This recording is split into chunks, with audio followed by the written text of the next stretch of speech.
Salam, selamat siang pemirsa podcast Bimas Kristen Kantor Kementerian Agama Medan. Bertemu kembali dengan kami untuk menyuarakan suara kebenaran dengan hati yang bersih dan semangat yang menyala.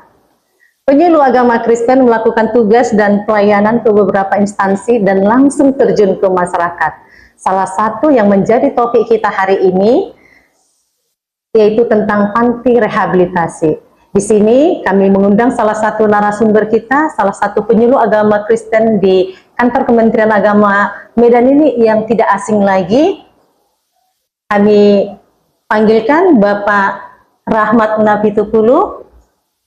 Tanpa berlama-lama, saya akan bertanya tentang beberapa hal terkait dengan panti rehabilitasi di mana Bapak melayani ya Pak. Siap ya Pak? Saya akan bertanya tentang apa sih panti rehabilitasi itu Pak? Supaya pemirsa kita di sini mengetahui lebih jelas tentang panti rehabilitasi ya Pak. Baik, rehabilitasi adalah tempat penampungan untuk kepentingan dan kebutuhan tertentu, dan dalam hal ini ada dua rehabilitasi yang kita layani. Yang pertama, rehabilitasi dengan gangguan kejiwaan, dan yang kedua, rehabilitasi oleh karena pengaruh dari nafsa atau narkoba. Dan dalam hal ini, rehabilitasi dengan gangguan kejiwaan yang kita layani, ada sekitar 60 orang yang ada dilayani di sana. Bagaimana kondisi pasien? Ya, tentunya kondisi pasien yang masuk dalam kategori direhabilitasi itu adalah kondisi di mana hal itu sudah mengganggu di dalam masyarakat dan keluarga pada umumnya, sehingga mereka diantarkan oleh keluarganya ke rehabilitasi tersebut. Jadi ada banyak di antara mereka yang membuat keributan, lalu mungkin dengan tindakan-tindakan yang membahayakan, sehingga dianggap tidak bisa tinggal di dalam masyarakat umum. Dan di antara mereka yang ada di rehabilitasi tersebut, ada sekitar 20 orang masih diisolasi karena dianggap sangat membahayakan kalau diizinkan keluar dari sana. Tentu banyak metode yang dilakukan pengelola panti rehabilitasi ya Bapak. Salah satu metode pendekatan Bapak sebagai penyuluh agama Kristen kepada pasien panti rehabilitasi ini apa Pak? Iya, ada banyak hal yang kita coba lakukan kepada mereka. Ya, salah satunya yang kita lihat adalah karena mereka telah diasingkan atau jauh dari keluarga, sehingga kita coba membangun hubungan pribadi yang dekat dengan mereka, menganggap mereka bahwa kita adalah saudara yang menerima mereka apa adanya, yang bisa berteman dengan mereka. Dan kemudian dalam metode pelayanan kita ke rehabilitasi tersebut, ada beberapa hal lain lagi seperti kita buat permainan, olahraga bersama, dalam kegiatan-kegiatan agama tertentu seperti Natal kita buat bersama dengan mereka, kita libatkan mereka, dan kemudian upacara-upacara seperti Hari Kemerdekaan, kita buat upacara juga permainan bersama dengan mereka. Dan juga yang tidak kalah pentingnya sebagai tugas kita sebagai penyuluh adalah membina mereka di dalam ibadah-ibadah, menyampaikan firman Tuhan, dan juga sharing-sharing. Apa respon para pasien di panti rehabilitasi Pak? Ya, awalnya memang kita harus pahami bahwa mereka tidak sama seperti kita pada umumnya. Mereka memiliki gangguan dalam kejiwaan, sehingga kadang-kadang mereka cuek, tidak peduli, bahkan ada kadang yang membuat keributan di dalam kegiatan-kegiatan yang kita lakukan. Tantangannya memang cukup berat, tetapi satu hal yang kita rindukan adalah bahwa mereka juga pernah mengalami kehidupan yang normal, dan tentunya mereka tidak menginginkan hal seperti ini terjadi. Kita berusaha dan berdoa supaya mereka bisa mengalami perubahan. Tadi pendekatan yang Bapak lakukan, mengajak mereka beribadah, berdoa, olahraga, dan beberapa game ya Pak. Dari semua pendekatan yang Bapak lakukan sebagai penyuluh agama untuk mereka, apa pendekatan yang paling mereka sukai Pak? Iya, dari pengalaman kita selama ini dan juga dari reaksi yang mereka lakukan, dari dampak yang kita lakukan, yang paling terpenting adalah bagaimana membuat mereka merasa nyaman dengan kita. Jadi membangun hubungan dengan mereka supaya mereka menganggap bahwa kita adalah sahabat, kita adalah keluarga yang menerima mereka, yang memperhatikan mereka apa adanya. Dan pendekatan secara hal seperti ini saya kira sangat berdampak luar biasa. Jika kita coba salam mereka, kita coba peluk mereka, kita coba juga berinteraksi langsung dengan mereka.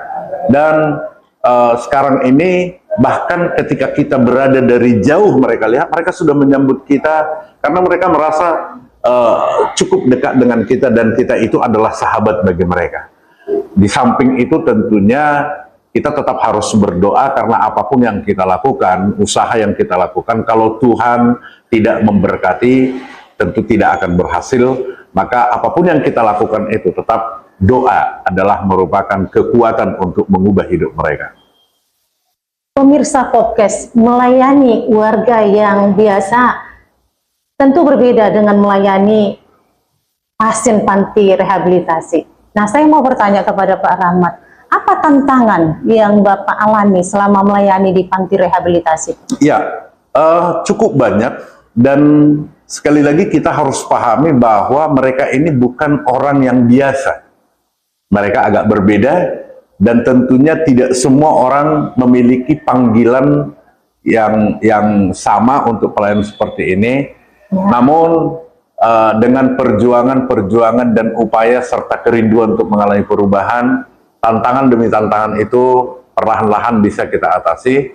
Karena sering kali ketika kita datang ke sana mereka tidak pedulikan kita berbicara kadang mereka tidak respon, bahkan kadang-kadang mereka membuat kegiatan atau seakan-akan ada dunia sendiri, bahkan kita sudah punya acara untuk mereka, dan ini kadang-kadang membuat kita bisa down kalau kita tidak memiliki sebuah niat hati untuk mengubah mereka. Jadi tantangan itu bukan mudah, tetapi semua itu adalah merupakan hal-hal yang harus kita jalani, dan yang ingin kita lihat adalah dampak daripada tantangan itu untuk mengubah hidup mereka. Apakah Bapak pernah mengalami kekerasan secara fisik ataupun secara lisan dari pasien, Pak? Ya, sampai sejauh ini, puji Tuhan, kalau kekerasan secara fisik itu belum pernah. Karena pengelola rehabilitasi juga sudah melihat siapa yang bisa dilepaskan dan siapa yang masih harus diisolasi. Dan mereka tidak sembarangan melepaskan pasien kalau dianggap itu masih berbahaya. Jadi kalau secara fisik sampai saat ini itu tidak pernah terjadi, tetapi kalau secara emosional kita katakan, ya tentunya itu banyak. Banyak karena, ya, Pak?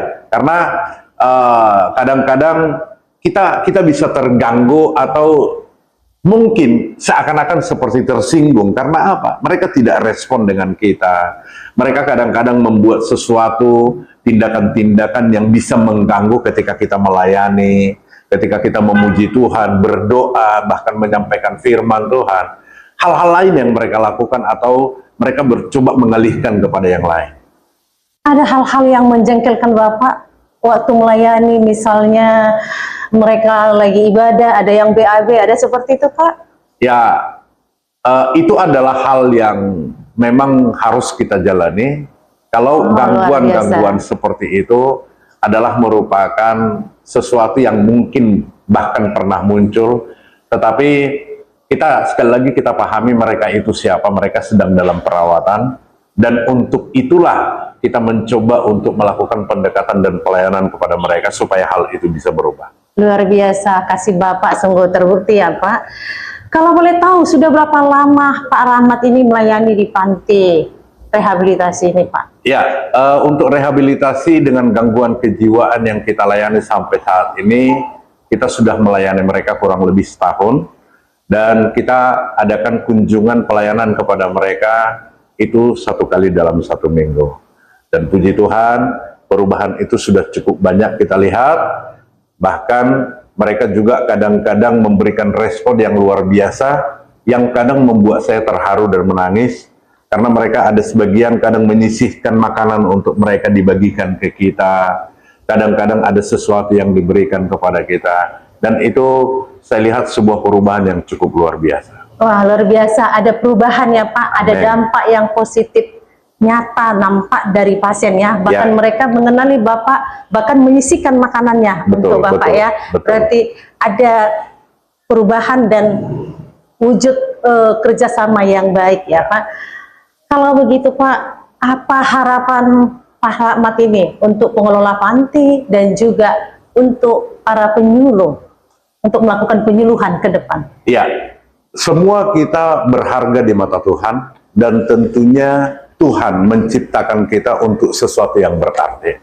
Kalau saat ini mereka dalam kondisi seperti itu karena mereka sedang dalam kondisi harus dirawat.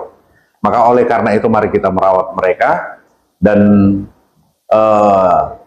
kasih adalah merupakan tindakan yang paling dasar dan yang paling utama dalam pelayanan seperti ini. Karena mereka itu jauh dari keluarga, bahkan ada yang tidak pernah bertemu dengan keluarga. Jadi harapannya ya kita boleh menerima mereka apa adanya, dan juga menjadikan mereka menjadi bagian di dalam tugas penting yang diberikan Tuhan kepada kita. Dan kepada pengelola panti, tentunya ini perjuangan. Kita berdoa dan berharap supaya para pengelola panti semakin bijaksana dan memahami, karena tujuan utamanya adalah bagaimana mengubah emosi mereka. Jadi harapan kita supaya di panti rehabilitasi yang kita layani ini ada banyak orang-orang yang mengalami gangguan kejiwaan, itu pulang dengan sehat dan kembali kepada kehidupan biasa. Saya kira itu. Puji Tuhan. Terima kasih Pak Rahmat Terima kasih Bu. sudah memberikan penjelasan tentang seputar pelayanan di panti rehabilitasi. Itulah tujuan podcast Bimas Kristen kita ini, untuk menyuarakan kebenaran dengan hati yang bersih dan semangat yang menyala. Tetap semangat ya Pak Rahmat. Amin. Tuhan berkati. Shalom, horas, menjua-jua, enjua-jua, Yahobu, ahoy. Pergi ke pasar, beli kuaci, makan satu rasanya gurih. Cukup sekian podcast kali ini. Kami ucapkan terima kasih, Tuhan Yesus memberkati.